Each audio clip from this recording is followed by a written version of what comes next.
저는 오늘 사도행전 16장 24절부터 35절까지 이 말씀을 나누도록 하겠습니다. 지금 상황이 어떤 상황이냐면 이 바울이라는 이 전도 여행자, 바울이라고 하나님께서 들어쓰시는 이분이 실라라는 분과 함께 이 마게도냐라는 유럽 지역으로 가서 전도를 하기 시작합니다. 그 전도 현장에서 많은 일들이 있었겠죠. 그러니까 하나님의 말씀을 전하고 또 하나님의 말씀을 이제 붙쫓아서 따라 살 수 있도록 도와주는 이 교회를 설립하는 그러한 역할을 했습니다. 공간 디자인에 대해서 좀 찾아봤습니다. 제가 오늘 공간에 대해서 좀 말씀과 연결해서 이야기를 할 텐데요. 우리 한국에서 우리 재원자매가 돌아왔습니다. 공간 디자인을 전공하고 계신데요. 제가 이 앞에서 이 공간에 대해서 이야기를 하려니까 매우 조심스러워집니다. 그렇지만 구글을 힘입어 제가 찾아본 내용을 나누도록 하겠습니다. 자, 공간이 뭐냐? 공간 디자인에서 공간은 인간과 환경을 중지하는 매개가 되는 곳, 그것이 바로 공간입니다.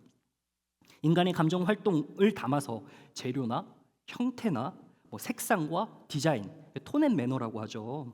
이런 것들을 위해서 쾌적함 그리고 의미를 창출해내는 것이 바로 이 공간 디자인에서 공간이 가지고 있는 의미가 됩니다. 그래서 그 분위기와 또 브랜드를 전달하는 톤 앤 매너, 말씀드렸듯이 이 공간이라는 것은 매우 중요하죠. 삶을 담는 터입니다. 터. 그러니까 공간이라는 것은 하나의 터전인 거죠. 사람이 살아갈 수 있는 환경을 제공하는 그것이 바로 터입니다. 동시에 비어있는 무엇이 만드는 이 틈이기도 합니다. 그러니까 터와 뭐가 있어요? 틈이 있는 겁니다. 이 공간이라고 이야기했을 때는 이 두 가지가 있는 겁니다. 쾌적한 공간이 가져다주는 기쁨이 있는 것이죠. 그래서 우리 신혼부부들 가장 관심 가지면서 일궈내는 것들이 무엇입니까? 이제 집안에서의 그 공간을 잘 활용해서 빈틈없이 터전을 잘 가꾸기 위해서 하나하나씩 채워놓고 또 색깔, 디자인 이런 거 신경 써가지고 다 거기다 놓잖아요. 이런 것이 중요한 것입니다. 바울과 실라가 유럽행을 간 거죠. 유럽행 전도 열차를 타고 이제 다 갑니다. 유럽에서 하나님께서 주시는 그 공간, 터전을 세우기 위해서 이제 유럽으로 가가지고 전도를 하기 시작해요. 마게도냐라는 첫 성읍이 있었는데요. 잘 보이실지 모르겠지만 마게도냐, 여러분 지중해 위쪽에 있는데요. 마게도니아라는 지역의 첫 성읍이었던 빌립보라는 지역이 있습니다. 유럽의 최초 교회예요. 유럽에서 세워진 최초 교회가 바로 빌립보 교회라는 곳인데 이곳을 바울과 실라가 갑니다. 무엇을 위해서요? 터전을 만들기 위해서. 네, 빈틈이 많았거든요. 그렇기 때문에 이 터전을 잘 세우기 위해서 가게 되는 것이죠. 그곳에서 처음 만났던 자매가 계시죠. 자매 이름은 루디아라는 자매입니다. 그 루디아라는 자매가 어떤 일을 하냐면 사업을 하시는 분이에요. 테일러샵의 그 원단을 이제 수출하는 그러한 자색 옷감 장사를 하시는 분이죠. 오늘날로 말할 것 같으면 테일러샵에서 우리가 볼 수 있는 유명한 브랜드 이런 원단들을 이제 공수해가지고 파는 그러한 일을 한 것입니다. 이 루디아가 이제 예수님을 영접하게 됐고요. 그래서 그 루디아가 공간을 내어줍니다. 바울과 실라에게 이 터전을 줍니다. 그곳에서 며칠 동안 유숙을 했어요. 여러분 생각해 보세요. 바울과 실라가 처음으로 이 유럽이라는 낯선 땅으로 갔으니 얼마나 어떻게 보면 두려웠겠습니까? 물론 성령님이 함께 하셨기 때문에 담대한 마음 가지고 직진 이러면서 갔을 겁니다. 그런데 그곳에서 이제 처음 이 유럽 땅이라는 곳을 밟고 사역을 하려니 덜컥 드는 이 마음의 두려움이 분명히 있었겠죠. 근데 그곳에서 루디아라는 이 자매가 예수님을 영접하고 모든 집안이 세례를 받습니다. 예수님의 이름으로 세례를 받고 집안이 이제 구원을 받죠. 그리고 그곳에서 터전을 제공을 해요. 그 터전에서 몇 날 며칠을 유숙하게 됩니다. 그런데 바울과 실라가 이 습관을 쫓아 이제 기도를 좀 하고 싶었던 모양이에요. 그래서 유대인의 회당을 찾습니다. 유대인의 회당이 많지 않죠. 유럽에는 이때 당시에 초대교회 당시였으니까 이 회당 이런 것들이 많이 없습니다. 디아스포라도 그렇게 많지 않고요. 인구도 얼마 없어요. 그래서 이렇게 강가 해변을 이렇게 거닙니다. 그러면서 기도할 곳을 찾는 중에 어떤 한 자매가 계속해서 바울과 실라를 쫓아옵니다. 근데 그 여인이 어떤 여인이었냐? 바로 귀신이 들렸다고 합니다. 귀신이 들려서 어떻게 해요? 점을 치죠. 보살입니다. 보살. 그러니까 돗자리 깔고 이제 막 점을 보는데 수익이 좋은 거예요. 뒷배가 있어요. 그것을 운영하는 이 상급자가 있겠죠. 돈을 잘 보고 있는 거예요. 근데 바울과 실라가 지나가니까 이 보살도 신을 모시는 사람이라 그런지 진짜 신을 모시는 사람을 알아본 모양이에요. 그래서 어떻게 합니까? 소리를 질러요. 계속 따라와요. 귀찮게 합니다. 지극히 높은 하나님의 종으로서 구원의 길을 너에게 전하는 자라라고 하면서 계속 귀찮게 하는 것이죠. 그러니까 하나님의 공간이라는 이 터전을 세우기 위해서 유럽 땅으로 갔는데 그곳에 거닐다 보니 이 틈들이 너무 많이 보이는 겁니다. 하나님의 말씀이 필요한 그곳, 터전이 세워야 되는 그곳에 이 틈들이 많이 보이기 시작한 거죠. 그래서 바울이 어떻게 합니까? 예수 그리스도의 이름으로 쫓아냅니다. 그 귀신이 그 여인에게서 떠나갑니다. 여인은 자유해요. 이제 더 이상 매인 것이 없어요. 문제는 그가 어떻게 이제 살아갈 것인가. 이제 뒷배가 끊긴 겁니다. 수익을 내는 매니저도 화가 나는 거죠. 바울과 실라라는 듣보잡이 갑자기 유럽에 와가지고 이러한 소동을 요란하게 하는 그러한 소요를 일으키니 말이죠. 그러니까 너무 싫은 거예요. 그래서 완전히 사람들을 불러 모아두고 이 바울과 실라를 완전 궁지로 몰아서 이렇게 형사고발하고 막 그러는 거예요. 로마 사람이 우리가 받지도 못하고 행하지도 못할 풍속을 전한다. 그러니까 예수님을 전하기 시작한 거예요. 하나님의 터전을 세우기 위하여서 하나님의 말씀을 전하기 시작하는 겁니다. 그 빈틈 공간 사이로 말이죠. 자, 한번 다음 말씀을 읽어 주시겠어요? 다 함께요. 시작. 우리가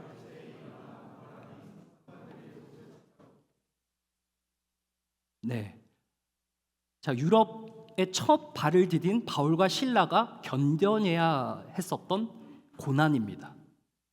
무리가 일제히 일어나 고발을 했습니다. 옷을 찢어벗기고 매로 치라. 해외에서 당하는 수모가 얼마나 서러운지. 그러면 국제 미아 이런 이야기 많지만 다 큰 성인도 국제 가가지고 범죄에 연루가 되면 얼마나 당황을 하겠습니까? 그런데 드러내놓고 고발당하고 잡혀서 패대기질 쳐지고 매를 맞으니 얼마나 두려웠겠어요. 여러분, 이러한 도전이 바울과 실라 앞에 있었던 겁니다. 세상은 보면 이 돈을 주고 점치고 그 다음에 그것으로 수익을 삼는 이 세상은 돈 앞에 주저하지 않습니다. 이 세상의 풍속이잖아요. 사주팔자 보고 점 보고 우리들의 미래를 점칠 수 있는 그 무언가에 우리가 기대고 이런 것들에 우리가 주저하지 않는다는 겁니다. 세상 사람들은 그렇다는 거죠.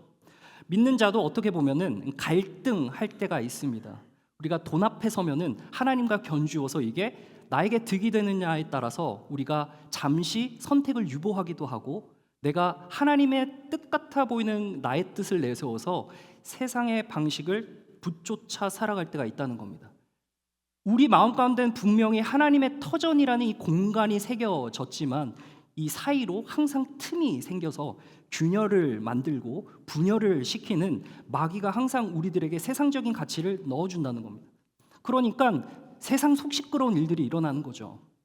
이곳에 있는 사람들이 전혀 들어보지 못한 풍속이 일어나고 그들의 생계, 터전에 위협이 생기기 시작하니까 수익을 못 내기 시작하니까 당연스럽게도 이 바울과 실라를 고발하고 그들을 감옥에 가두게 된 것입니다. 여러분, 우리가 신앙을 선택하고 예수님을 말할 때 신앙을 선택하고 예수님을 따를 때 마주하는 현실이 있습니다. 이거는 모든 신앙인이라면 공통적으로 마주할 수밖에 없는 필연적인 것입니다. 그것이 바로 오늘 본문 말씀에 드러납니다. 우리 다 함께 읽어보도록 하겠습니다. 자, 본문 말씀 아래쪽이요. 시작. 그가 이러한 명령을 받아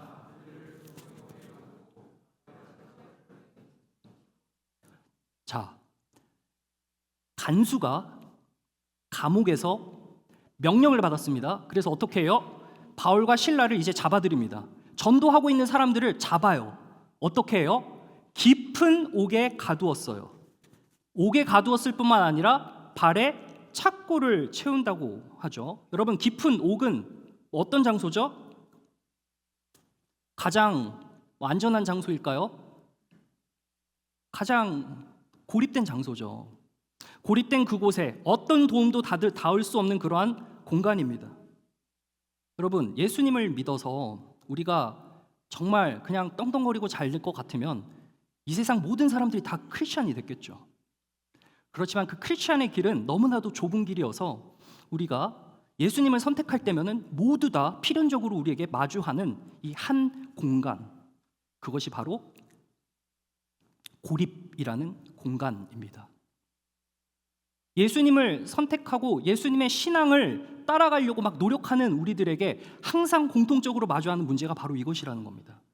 세상과 견주어서 내가 좌충우돌하고 우왕좌왕할 수 있고, 선택을 내려야 하는 그 시점에 내가 어떻게 선택을 하는 것이 옳은가, 머리는 알지만 차마 손길이 그리고 발길이 떨어지지 않는 그런 때가 있다는 겁니다. 그렇지만 바울과 실라에게 주님께서 주시는 그 큰 기쁨은 그들을 그냥 편안한 자리에, 컴포트 존에 있게 할 수 없었던, 그래서 그들이 나아갔죠. 터전을 세우기 위해 틈 많은 곳으로 나아갔다는 겁니다. 여러분, 발이 착고를 차고 있어요. 움직이지 못합니다. 스스로 움직일 수 없는 어떤 상태가 된 것이죠. 여러분, 그렇지 않나요? 우리도 이 뉴욕 생활, 이민 생활을 하다 보면 정말 내 뜻과 생각과는 전혀 다른 그러한 상황들이 펼쳐지잖아요. 그 상황 앞에서 진짜 옴짝달싹 할 수 없는 그런 일들이 생기죠. 그로 인해서 우리가 받는 그 감정적인 무게와 압박은 너무나도 심합니다. 그것이 우리를 짓누르다 보니 너무나 힘든 거죠. 그러한 고립된 상황에서 우리가 쉽게 판단하고 생각하며, 하나님 이번만은 좀 외면해 주시고, 주님 딱 여기까지 제가 선을 그어 둘 테니까 주님 여기 침범하지 마시고요, 제가 그동안 봉사해 드렸고 섬겨 드렸고 예배 잘 드렸으니 이번만큼은 제가 제 뜻대로 한번 선택을 해보겠습니다. 주님 아시죠? 침범하지 마요. 이러한 선택을 우리가 이제 할 수 있을 때가 많다는 거죠. 이러한 고민이 있다는 거예요. 다 이런 고민이 겪습니다. 이것이 우리 신앙의 현 주소입니다. 넘어도 끝이 없어요. 신앙의 선택 앞에 우리가 시험을 한 곱이 한 곱이 넘어도 끊임없이 시험이 다가온다는 겁니다. 그래서 그것을 이제 헤쳐나가야 되는데 참 그게 힘듭니다. 여러분, 예수님을 믿으면요, 삶이 그냥 쫙쫙 풀리는 게 아닙니다. 예수님을 믿으면 삶의 현장에 시험의 고난을 우리가 당하게 됩니다. 100%입니다. 아니요, 200% 가른티해 드릴 수 있습니다. 다 이러한 시험을 우리가 마주하게 됩니다. 이때 주님께서 우리에게 물어봅니다. 네가 그 공간에서 터전을 만들 수 있니? 아니면은 틈을 내주고 균열을 일으켜 그냥 세상의 선택을 할 것이니? 주님께서는 우리에게 이러한 엄정한 말씀으로 다가오시는 겁니다. 여러분, 우리 잘 아시겠지만 지난주 이찬수 목사님 오셔서 요셉 이야기를 하셨습니다. 제가 조금 인용을 하려고 하는데요, 요셉이 보디발이라는 그 넘버 2의 집에 갔습니다. 국방부 장관이죠. 그 집을 터전 삼아서 살았습니다. 근데 그곳에도 틈이 있어요. 어떤 틈이죠?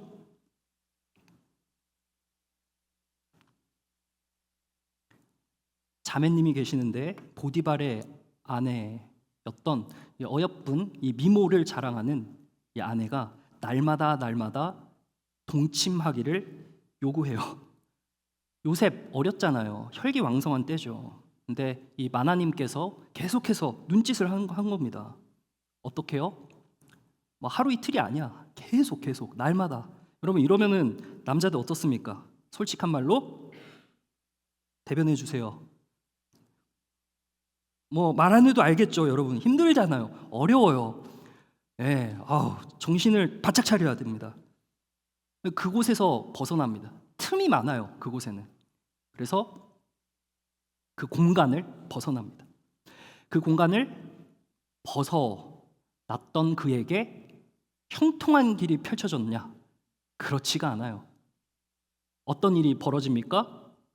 프레임을 씌워줘가지고 이 성추행, 성폭행 거의 뭐 미수급에 해당하는 사람으로 왕의 죄수들을 가두는 그 감옥에 갇혀지게 된 것입니다. 고립된 상황으로 가게 되는 겁니다.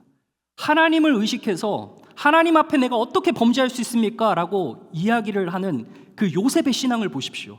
하나님을 선택하기를 주저하지 않았던 그가 날마다 찾아오는 삶의 그 터전 안에 틈들이 많았는데 그 틈바구니 속으로 빠지지 않고 그가 늘 방심하지 않으므로 그 유혹을 이길 수 있었습니다. 그래서 그 공간을 나와버렸습니다. 그런데 찾아오는 것은 시험이더라고요. 감옥으로 갔습니다. 감옥에서 하루 이틀 갇힌 게 아니에요. 만 2년, 즉 3년 동안 그 감옥에서 억울함 중에 그가 그곳에 갇혀 있었다는 겁니다. 여러분 기억하시길 바라요. 하나님 믿어서 받게 되는 고난은 내 삶에 의미 있는 축복으로 기쁜 것인데요, 하나님을 믿지 않아서 받는 고난은 불행입니다. 근데 이 세상 사람들에게는 모든 것이 다 불행이죠. 불행이 찾아오면 현상적인 것, 그 겉모습만 보고 그냥 불행하다라고 불평불만을 쏟아내지만 요셉은 달랐습니다. 바울과 실라는 달랐습니다. 하나님을 믿는 사람은 겉으로 보이면 표면적인 어떤 현상으로부터 본인들이 어떤 생각을 할 수 있느냐, 이것은 하나님께서 앞으로 예비해 두실 축복의 전조 현상, blessing in disguise다라고 볼 수 있는 겁니다. 그래서 살아가는 우리 청년 여러분, 우리가 삶을 살아갈 때 늘 선택의 기로 앞에서 늘 고민하시고 또 무엇이 더 옳은 선택인지 생각도 해보시고 하셔야겠지만 디시전 메이킹을 하기 전에 하나님 앞에 무릎을 꿇고 하나님 어떤 길이 선한 길인지를 물어보시길 바랍니다. 그리고 선택하는 길과 그렇지 않고 선택하는 길은 달라요. 무엇이 다르냐? 하나님께서는 나의 삶을 끊임없이 내비게이트 해 가실 것이지만 당사자가 의식하고 있느냐의 차이인 것이죠. 내가 그것을 능히 할 수 있느냐의 차이로 확장된다는 것입니다. 여러분, 기도하러 가는 길목에 바울과 실라가 마주한 이 보살, 날마다 괴롭혀서 예수님의 이름을 선포하고 효과가 나타나자 예수님 때문에 수익원이 끊겨진 그것으로 인하여서 사람들이 달려듭니다. 그리고 이 사람을, 바울과 실라를 감옥으로 가둡니다. 겉으로만 보면 최악입니다. 예수님 전하러 갔다가 예수님 때문에 내가 기쁨이 너무 가득해서 막 신앙생활 하다가 또 봉사하다가 섬기다가 어려운 일이 찾아오면은 이게 맞나 싶은 생각도 많이 들 수 있다는 겁니다. 그 틈이 있다는 겁니다. 기억하시길 바라는 것은 우리는 터전을 만들어가는 사람들입니다. 어디에서나 틈은 있습니다. 그 틈을 잘 분별해서 그 틈으로 인해서 터전을 내버려 두는 일이 없기를 주님의 이름으로 소망합니다. 여러분 삶에서도 마찬가지입니다. 여러 가지 틈들이 있습니다. 근데 그 틈이 여러분을 삼키면 안 돼요. 여러분 터전을 세우는 자들입니다. 그러니까 어떻게 보면 큰 그림을 보고 가는 자들입니다. 물론 마이크로 매니징도 능해야죠. 잘해야죠. 그렇지만 그걸로 인하여서 너무 이렇게 푹 꺼지거나 좀 우울감에 잠기지 않기를 바랍니다. 하나님께서는 바울과 실라를 사용하실 때 틈을 메우는 사역으로 이 현장, 이 공간을 활용하시기를 원했던 겁니다. 지금 어떤 공간이 있어요? 감옥이라는 공간이 있습니다. 그 감옥이라는 공간은 희망도 없습니다. 소망도 없습니다. 빛도 없습니다. 우울감과 침울함만이 가득한 곳입니다. 그것을 어떻게 하나님의 터전으로 세울 수 있을까요? 불가능합니다. 그러나 바울과 실라에게 찾아온 놀라운 일이 있죠. 무엇이었을까요? 우리가 다 고난을 겪고 삶의 현장에서 막 좌충우돌 할 때 여러분에게 반드시 있어야 될 이 무기가 필요합니다. 그것은 바로 한밤중에 기도하고 찬송했다. 우리들에게 필요한 것은 바로 기도와 찬송입니다. 자, 한번 읽어보겠습니다. 다 함께요. 시작.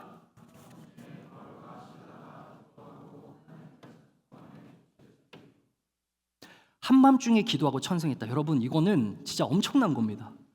여러분 불평불만이 쏟아져 나와야 할 상황인데 그 가운데서도 기도와 찬송이 나왔다는 겁니다. 여러분 기도와 찬송을 자발적으로 이곳 현장에 나오셔서 하지 않고 그냥 집에 가서 내가 갑자기 기도와 찬송이 막 흘러나오고 그러신 분 계신가요? 다 계시죠? 그렇죠? 그렇게 믿겠습니다. 되나요? 그렇게 믿어도? 여러분, 기도와 찬송이 우리의 삶 가운데서 흘러나와야 돼요. 흘러나와야 돼요. 그냥 주일날 딱 와가지고 찬양팀 앞에 딱 서가지고 이렇게 찬양을 얼마나 뜨겁게 잘합니까? 따라서 이렇게 부르고 기도하자 할 때 주여 하는데 그때 이제 그 분위기에 휩싸여서 좀 기도 뭐 이렇게 하시다가 집에 가서 안 하시잖아요. 아닌가요? 하셔야 돼요. 그 한밤중에 기도하고 찬송, 이게 정말 중요한 삶의 원리입니다. 여러분, 삶에서 어려운 환경을 딱 마주쳤을 때 우리가 그곳에서 하나님의 뜻인지 아닌지 분별하기는 너무나도 어렵습니다.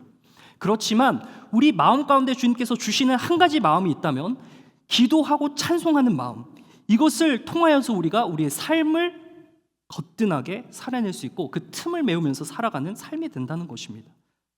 기도와 찬송, 주일날 교회에서만 하는 거 아닙니다, 여러분.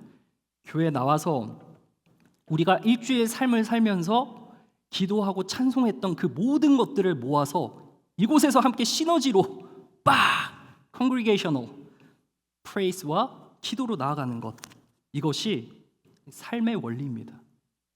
사랑하는 청년 여러분, 한밤중 가장 깊은 밤, 가장 치열한 그때, 가장 취약할 그때 우리는 무엇을 하고 있습니까? 여러분, 기도하시길 바라요. 찬송하시길 바랍니다. 찬송이 그냥 자연스럽게 흘러나오는 것이 얼마나 큰 은혜인지 말로 다 할 수가 없는 거예요. 이런 문구가 있더라고요. 좀 찾아보니까요. 한번 보세요. Airports see more sincere kisses than wedding halls. 맞는 말 같죠? 이제 우리 재명이와 지혜가 결혼을 할 텐데 물론 그들이 나누는 입맞춤은 진실한 입맞춤이겠지만 참 이게 의미하는 바가 크지 않아요? 진실, 어떤 진정성 다 둘 다 있겠죠. 그렇지만 그 정도로 봤을 때는 에어포트에서 서로가 헤어질 때 나누는 그러한 입맞춤이 더 진실하다라는 것을 보여주죠. 또 하나가 더 있어요. 이거는 이제 애너니머스로 그 어떤 익명의 사람이 올린 글을 제가 퍼온 겁니다. The walls of hospitals have heard more prayers than the walls of churches. 뜨끔하지 않나요? 병원의 현장에서 하는 기도가 더 진실할 수 있다는 거죠. 우리가 나와서 교회에서 하는 기도도 중요하지만 우리의 삶의 공간 가운데서 우리가 드려야 할 그 기도, 나누어야 할 그 기쁨, 교회에서 받은 힘 가지고 능력 가지고 우리가 세상 가운데 나아가서 우리가 해야 할 것들, 이런 거를 우리가 볼 수 있는 겁니다.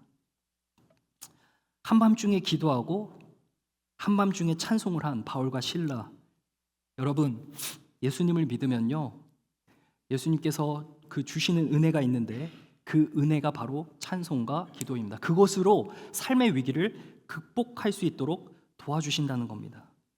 요셉을 보면은 요셉과 함께 하셨죠. 보이지 않는 하나님의 손이 요셉과 함께 했습니다. 감옥에 있어요. 3년 동안 갇혀 있습니다. 아무 희망도 소망도 없습니다. 얼마나 어려웠겠습니까? 근데 간수장이라는 사람을 붙여주십니다.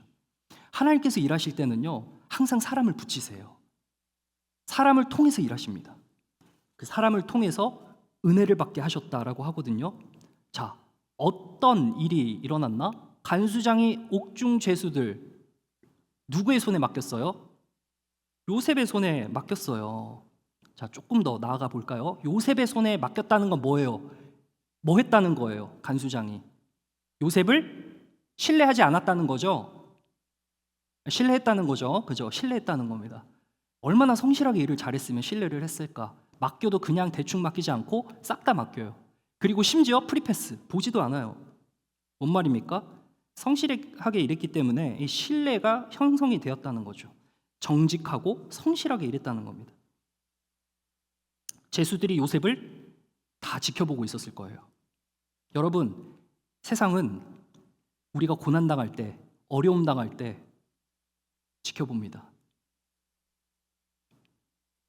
그 세상이 우리를 통해서 주님을 만날 수 있는 그러한 기회가 열리기도 하고 그렇지 않기도 해요. 바라기는 우리 청년들을 통해서 정말 여러분 주변에 있는 사람들이 하나님을 보기를 원합니다.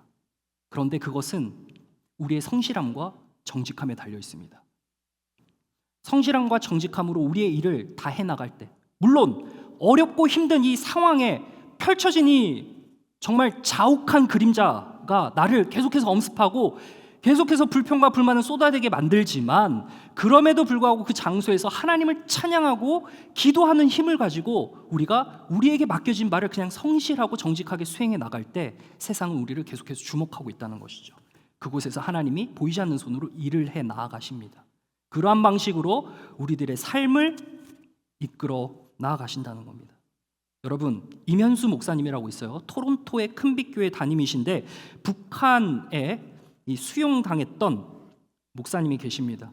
북한 인도적 지원을 1997년부터 150차례 넘게 북한을 방문합니다. 목사님이에요. 토론토 담임교회 목사님입니다. 그곳에 고아원과 양로원, 병원 이런 것들을 지원을 하는 사역을 감당하셨다고 합니다. 2015년 1월 반북 당시에 국가 전복 음모죄로 인해서 체포가 되어서요, 종신형 플러스 강제 노동형을 선고받았다고 합니다. 물론 하나님의 은혜로 2년 7개월 만에 석방을 당했다고 해요. 석방을 받았습니다. 근데 석방되기 전까지는 혹독한 강제 노동, 하루에 8시간씩 계속 땅을 팠다고 합니다. 그리고 흙을 나르는 그런 일을 했다고 합니다. 그곳에서 어떤 소망이 있겠습니까? 하나님 저 목사로 부르셔가지고 하나님 시키신 일을 하고 틈 많은 이 공간에 하나님의 터전을 세우기 위해 내가 이렇게 일을 했는데 하나님 어떻게 나한테 이럴 수가 있습니까? 라고 욕바가지를 하늘에 두고 또 막 주먹질을 할 수도 있었을 것 같아요. 원망도 됐겠죠. 그렇지만 목사님 입에서 흘러나온 것, 찬송, 그리고 목사님이 계속해서 이런 말씀을 하셨다고 합니다. 이곳이 내 교회다. 감옥이 내 교회다. 이거 정신승리죠? 정신승리 아닌가요? 여러분, 하나님의 영이 지도하시지 않으면 정신승리도 이런 정신승리는 없을 겁니다. 감옥에서 성경책도 사람도 없이 혼자 말씀과 찬송을 불렀다고 합니다. 어떻게 그것이 가능했을까? 외웠던 것들, 그리고 많이 불렀던 그 찬송들, 입에 익은 그것을 부르기 시작했던 거죠. 그곳에 있는 죄수들이 다 들었습니다. 야, 쟤는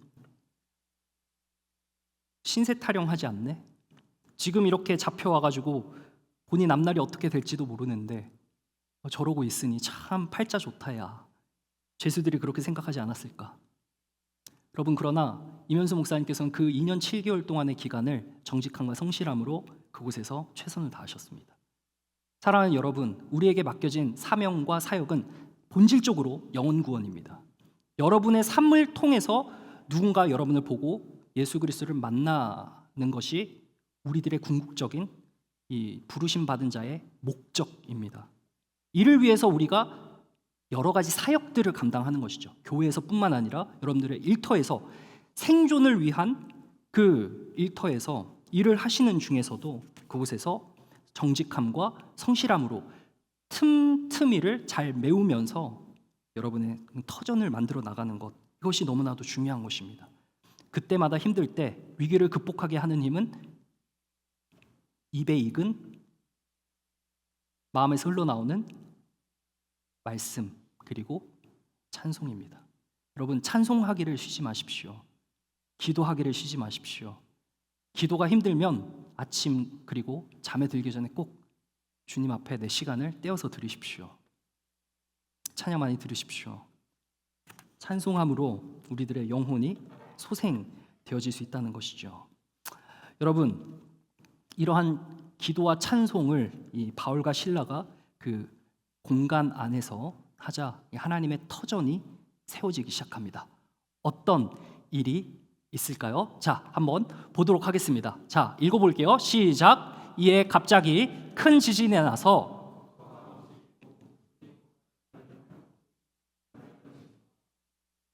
기적이 일어나기 시작한 겁니다.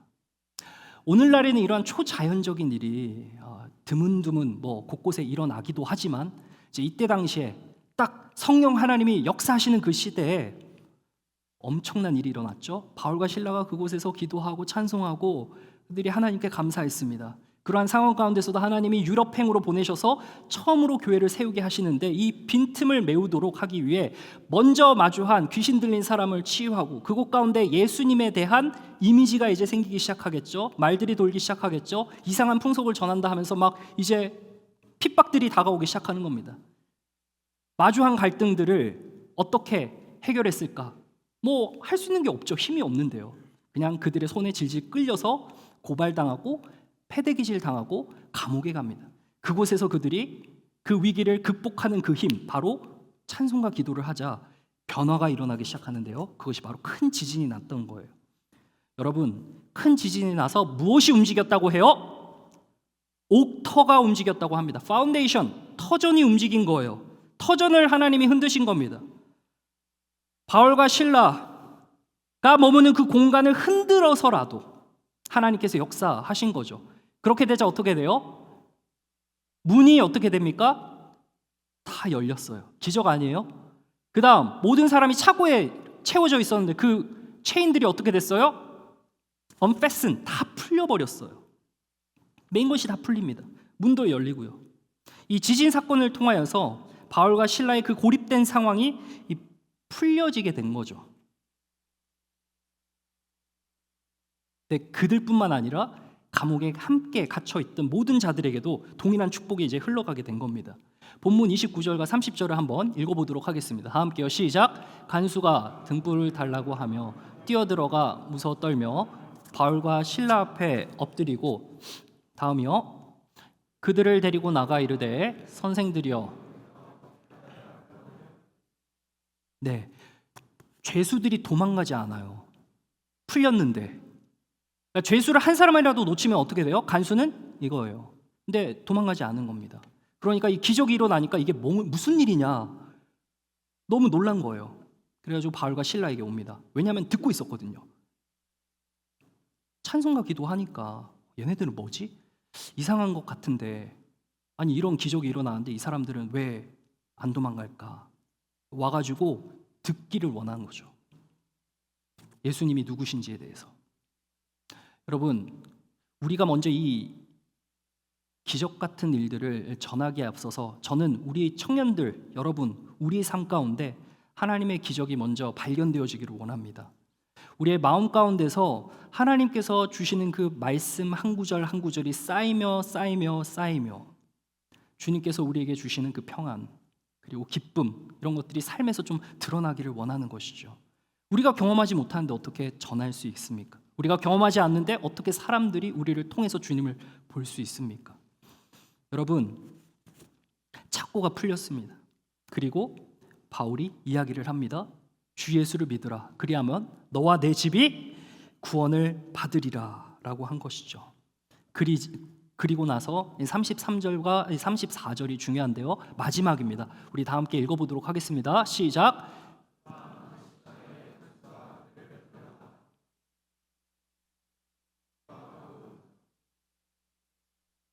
그들을 데리고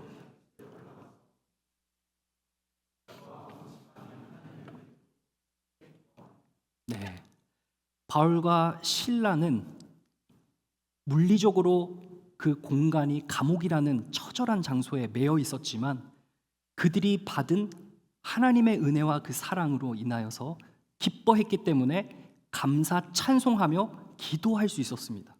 그것을 들었던 사람들은 처음엔 이 사람들 정신 나갔다라고 생각했을 거예요. 여러분, 우리가 세상에서 하나님을 찬송하는 삶, 하나님께 기도하는 삶을 살아가는 것, 어떻게 보면 정신 나간 일처럼 보일 때가 있습니다. 가령 시험을 앞두고 있는데 시험을 물론 해야 되겠지만 내가 먼저 결단한 바가 있어서 하나님 앞에 예배의 자리, 그리고 말씀의 자리 지키겠다라고 결단하는 그 삶이 세상 사람 보기에는 얼마나 바보처럼 보일까요? 이제 우리 하람이가 31일 마지막 주일 예배를 끝으로 한국으로 돌아갑니다. 군대 가요, 군대. 우리 집에 좀 더 있었으면 좋겠는데. 하람이가 이제 군대를 이렇게 가게 됐는데 뭐 또 잘 가요. 이제 뭐 특기도 잘 받았습니다. 저는 되게 개인적으로 미안하면서도 되게 좀 많이 이렇게 마음에 걸렸어요. 왜냐하면 우리 연합수련회 했잖아요. 네, 연합수련회 하는데 목사님 저 그 시험 날짜가 나왔어요 이러더라고요. 그래서 뭐 너 어떻게 할래? 뭐 너가 알아서 하겠지만 나는 이렇게 했으면 좋겠다라고 이야기를 했습니다. 근데 저도 좀 약간 그때 성령에 충만해서 그런지 좀 실성한 발언을 했어요. 야 그래도 수련회 가는 게 맞지 않냐. 예, 근데 이 하람이가 시험을 치르기 위해서 지금 여름방학 동안에 여기 있는 거거든요. 그러니까 시험을 치러 가는 게 맞아요. 그리고 시험 날짜도 언제 나올지 모른대. 야 이거 진짜 내가 말 뱉어놓고 책임져야 되는데 근데 내가 할 수 있는 거 아무것도 없잖아요. 그러니까 막 속으로 막 이렇게 끓는 거예요. 미안하고. 그래서 결국 수련회를 갔습니다. 수련회 가서 이제 조장도 잘하고 그랬는데 이제 얼마 전에 시험 날짜가 떠가지고 가서 합격을 했습니다. 여러분 박수 한번 주세요. 하람이 너무 고생. 너무너무 마음으로는 안도가 되면서 너무 감사하더라고요. 그러니까 이 삶의 어떤 한 파편적인 부분이겠지만 여러분 우리가 세상에 봤을 때는 정말 바보 같은 그런 선택을 할지라도 그것이 하나님 앞에서 하나님과 나 사이에 명확한 그 관계성을 위한 일이라면 그것을 선택한다면 하나님께서는 책임을 지십니다. 그리고 그러한 책임지는 하나님의 어떠한 인도하심을 따라서 우리들의 삶이 많은 사람들이 주목하고 있는데 그것을 보고 하나님께로 돌아오게 되는 통로가 된다는 겁니다. 꼭 우리가 미주알고주알 복음이 무엇이다라고 교리적으로 설명하고 뭔가 설득을 하고 그러지 않아도 그거보다 더 빠른 길이 무엇이겠습니까? 우리들의 삶을 통해 말씀과 기도와 찬송함으로 우리가 살아가는 그 힘, 그것으로 위기를 극복하는 그 삶을 많은 사람들이 듣고 보고 주시하고 있는데 그것을 통해서 하나님의 역사가 진짜 이 사람들을 통해서 믿는 자들을 통해서 퀸즈 한인교회 가은용사 청년부를 통해서 펼쳐지고 있구나라는 것을 보게 될 때 가장 큰 하늘의 기쁨, 바로 그 구원의 복된 소식이 흘러가고 퍼져나가게 된다는 것입니다. 저는 바라기는 여러분 삶이 너무나도 어렵고 힘들고 그 선택 앞에서 고민하실 때 여러분 먼저 무릎 꿇으시길 바랍니다. 그리고 그 기도와 하나님 앞에 결단하는 마음을 가지고 나아갈 때요, 하나님께서는 하나하나 그 일을 여러분들이 깨달을 수 있는 정도의 선에서 펼쳐 나아가실 겁니다. 오늘 이 말씀 듣고 여러분의 삶 가운데서 옳은 선택, 하나님이 기뻐하시는 선택, 여러분의 공간을 하나님의 터전으로 세우는 선택, 틈들이 많지만 그 틈을 능히 메우는 그러한 강한 용사 되시기를 주님의 이름으로 축원합니다. 기도하겠습니다.